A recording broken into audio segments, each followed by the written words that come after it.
otra visión que proviene del mundo y que está vigente en el extranjero es la de la UNESCO, la Organización de las Naciones Unidas para la Educación, la Ciencia y la Cultura. La UNESCO realiza continuamente estudios, mediciones, estudios comparativos de planes y proyectos educativos en toda América Latina, en todo el mundo. Los logros y cómo algunos modelos pueden servir en una región y pueden ser replicados en otra. ¿Qué está vigente hoy en materia tecnológica? Y muchos temas más. Vamos a escuchar la ponencia del doctor Pablo Ceballos Estarellas. Él es director de la Oficina para América Latina del Instituto de Planeamiento de la Educación de la UNESCO, un hombre con una amplia trayectoria como docente y como doctor en pedagogía. Lo recibimos con un fuerte aplauso de parte de todos ustedes, por favor. Bienvenido, doctor. ¿Cómo está usted? Gracias. Adelante. Bueno, buenas tardes. En primer lugar, quiero agradecer a la Fundación Santillana por haberme invitado a ser parte de este simposio sobre el modelo educativo mexicano que ha sido definido este año.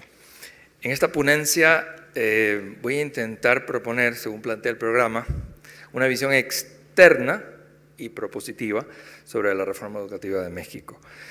En mi caso, puesto que dirijo la Oficina para América Latina del Instituto Internacional de Planeamiento de la Educación de la UNESCO, mi visión tiene una doble vertiente, por así decirlo. Por una parte, voy a intentar hablar a nombre de la UNESCO, que como saben es la agencia especializada de educación dentro del sistema de Naciones Unidas y la encargada de supervisar el cumplimiento de la Agenda de Educación 2030. Pero por otra parte, hablaré también a nombre de la oficina del IPE, que desde hace 19 años trabaja apoyando a los países de América Latina a planificar y gestionar de mejor manera sus sistemas educativos y que por lo tanto tiene una experiencia acumulada en ese tema y además una perspectiva regional. Esta breve ponencia va a tener dos partes. Una primera que es más general y más amplia, en la que me gustaría hablar sobre la visión de educación que impulsa UNESCO, que combina por una parte la concepción de la educación como derecho y por otra, una apuesta por la formación integral, tal como se manifiesta en la Agenda Educación 2030. Y una segunda parte más específica, más breve, en la que aterrizaré algunas observaciones valorativas sobre la reforma educativa mexicana a partir de ese marco de referencia doble de educación integral vista como derecho y también, como decía hace un rato, desde la perspectiva de la historia reciente de reformas educativas latinoamericanas. Vamos a empezar. La Organización de Naciones Unidas para la Educación, la Ciencia y la Cultura fue fundada en 1945, el mismo año que terminó la Segunda Guerra Mundial. Algo que no sabe todo el mundo es que en la discusión previa a su fundación, el representante de México, que en esa época era Jaime Torres Bodet, entonces secretario de Educación Pública, justificó la existencia de esta nueva agencia por la necesidad de, y lo cito, entrar en una era de la historia humana distinta de la que acababa de terminar.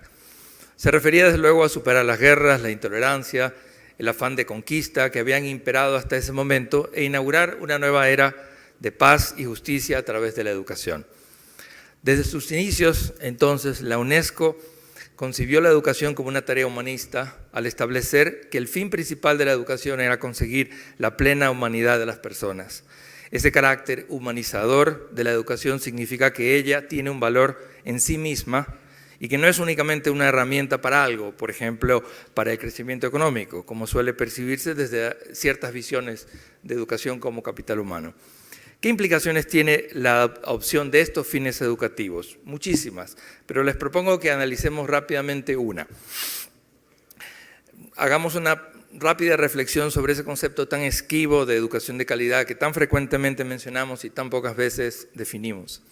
Asumamos, en razón del argumento, la definición de calidad educativa entendida como calidad de los aprendizajes de los estudiantes. Una consecuencia de la popularización de entender la educación como formación de capital humano es que el concepto de calidad educativa, que se ha extendido en todo el mundo en las últimas décadas, tiende a reducir ese concepto por partida doble. ¿A qué me refiero? Que primero lo reduce a los aprendizajes de los estudiantes a unas pocas áreas académicas, típicamente matemáticas, lengua, ciencias. Pero además lo reduce de nuevo a esos aprendizajes tal y como son medidos en pruebas estandarizadas, a menudo con ítems de opción múltiple.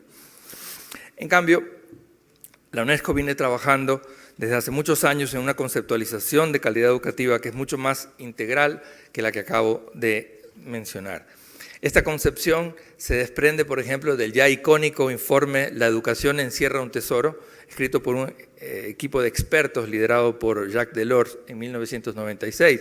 En dicho informe se proponen, como seguramente han oído, 4 pilares u objetivos de la educación de calidad: aprender a saber, aprender a hacer y aprender a convivir con los demás. Esta preocupación por procurar una educación que sea más holística y no solamente enfocada en lo cognitivo, puesto que un ser humano no consiste solamente en sus facultades cognitivas, sino también en facultades afectivas, artísticas, motrices, etc., se vio nuevamente reflejado en el último informe de la UNESCO, Replantear la educación hacia un bien común mundial, publicado en 2015.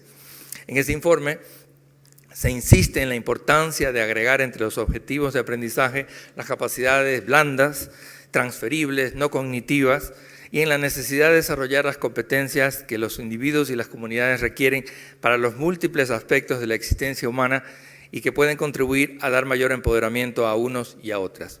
En otras palabras, para UNESCO, y yo me atrevería a agregar para la gran mayoría de expertos en educación en el mundo, una educación de excelente calidad no puede ser sino integral. Y por lo tanto debe incorporar aprendizajes académicos, que desde luego son necesarios, pero también otros aprendizajes que pueden ser igualmente importantes, relacionados, por ejemplo, a la expresión artística, al desarrollo moral, al buen estado físico, a la apreciación de la diversidad cultural, a la capacidad de convivir pacíficamente y al ejercicio de la ciudadanía en una democracia.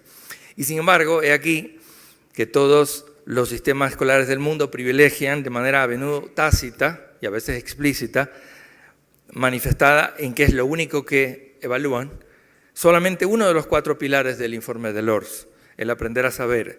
Y por cierto, un saber, como decía hace un rato, en un ámbito muy reducido.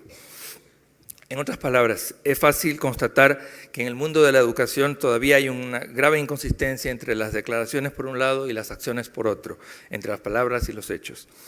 Permítame conectar esto con la Agenda Educación 2030.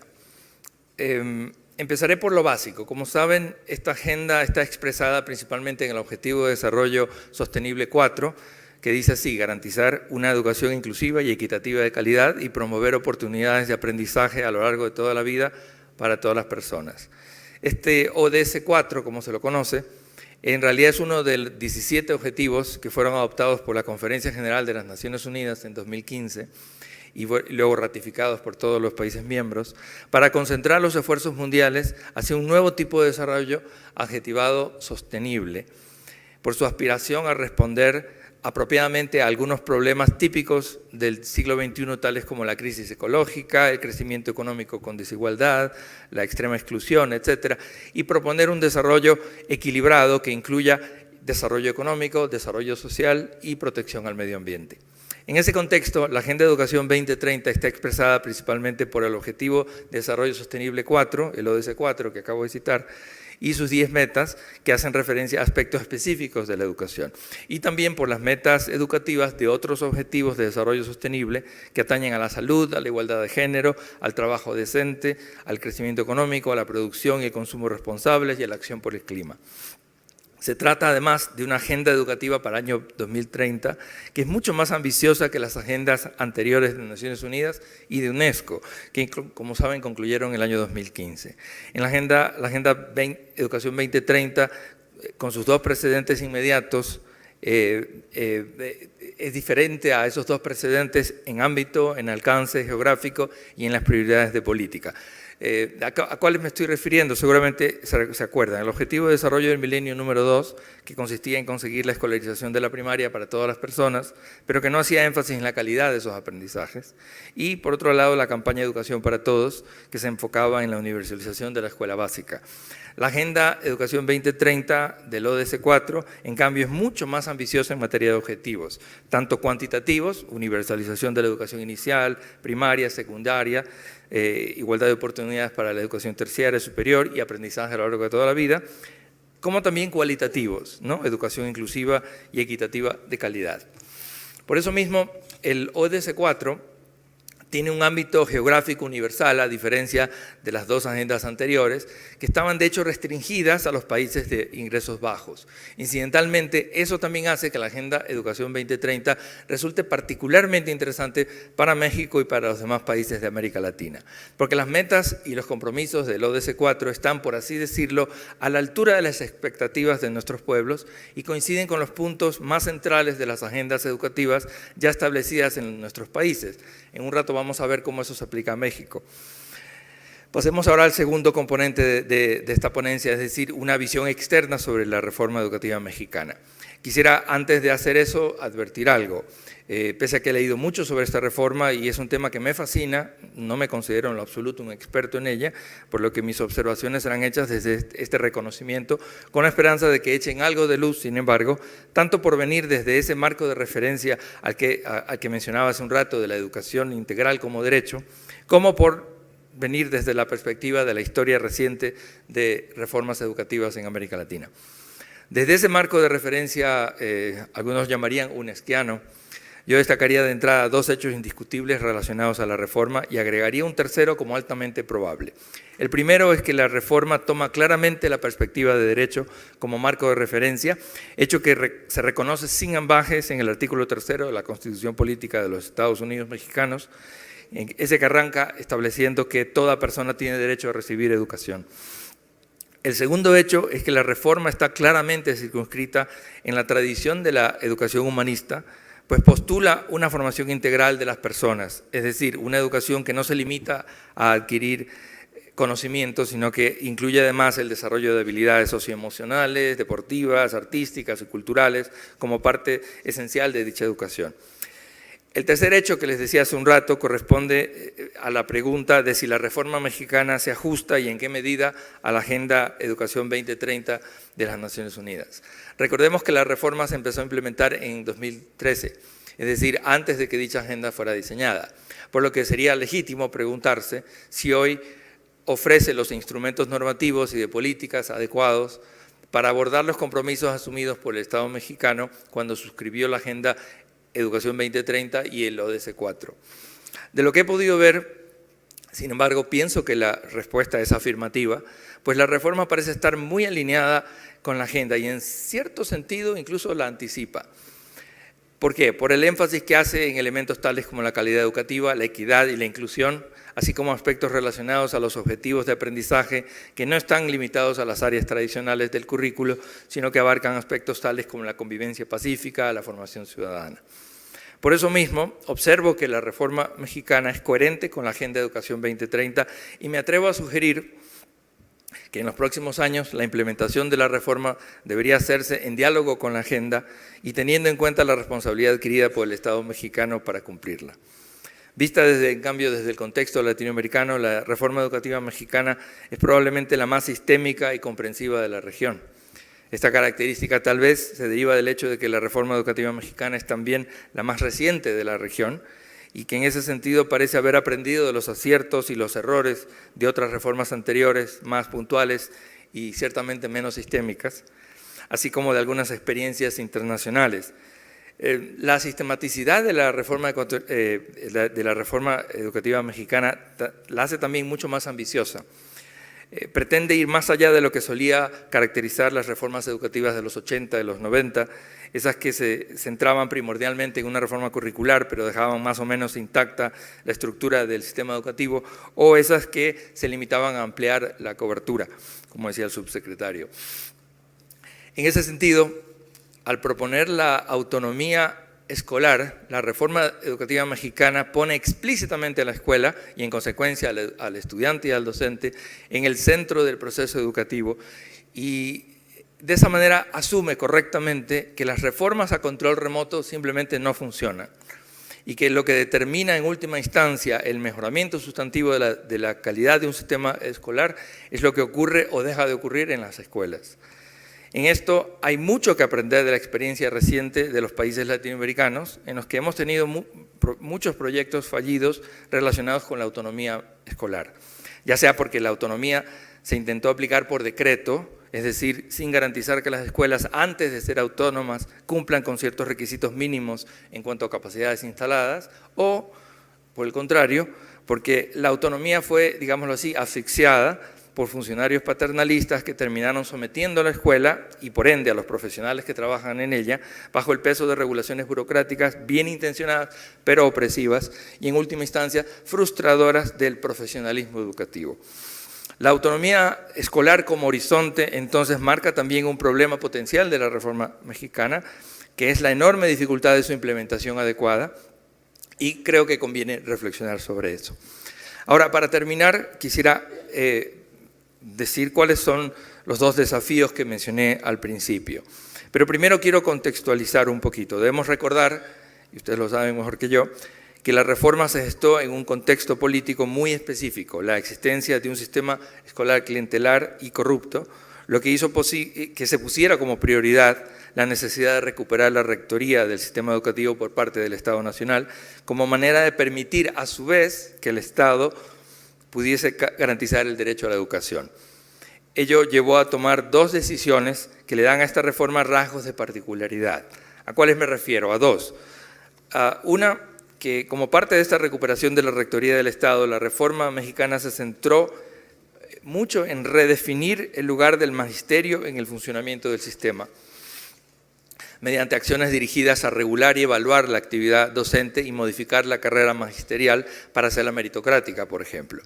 Por otro lado, la reforma también inició una redefinición del reparto de responsabilidades y áreas de injerencia entre el Estado federal y las entidades federativas, que se manifestó en un proceso de recentralización temporal de muchas competencias del gobierno federal en detrimento de los gobiernos estatales. Si bien estas acciones son plenamente comprensibles en la coyuntura que las originó, sería peligroso, a mi juicio, que se cristalizaran y quedaran como un rasgo constitutivo de la reforma en el largo plazo.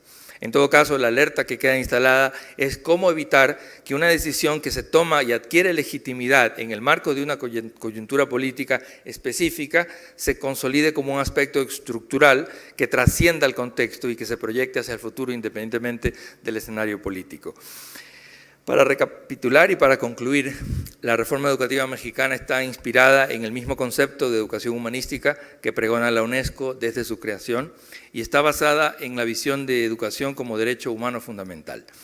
En el contexto latinoamericano, la reforma mexicana destaca por su sistematicidad y constituye en ese sentido un referente regional.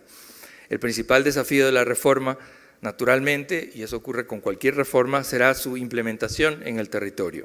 Pero a diferencia de otras, esta reforma parece haber tomado ese problema en cuenta en su diseño y esa es ciertamente una buena señal. Además, la reforma mexicana constituye un sólido punto de partida para que México avance en la consecución de la Agenda 2030 y el Objetivo de Desarrollo Sostenible 4. En fin, como digo, todos los ojos de América Latina están puestos en México y en su reforma educativa. Como tal, esta reforma representa una oportunidad y un ejemplo a seguir para muchos países latinoamericanos, que también necesitan transformar profundamente sus sistemas educativos para cumplir la promesa de una educación de calidad, con equidad e inclusión, que ayude a conseguir esas sociedades más justas, democráticas, prósperas, que todos queremos para nuestros pueblos. Muchas gracias.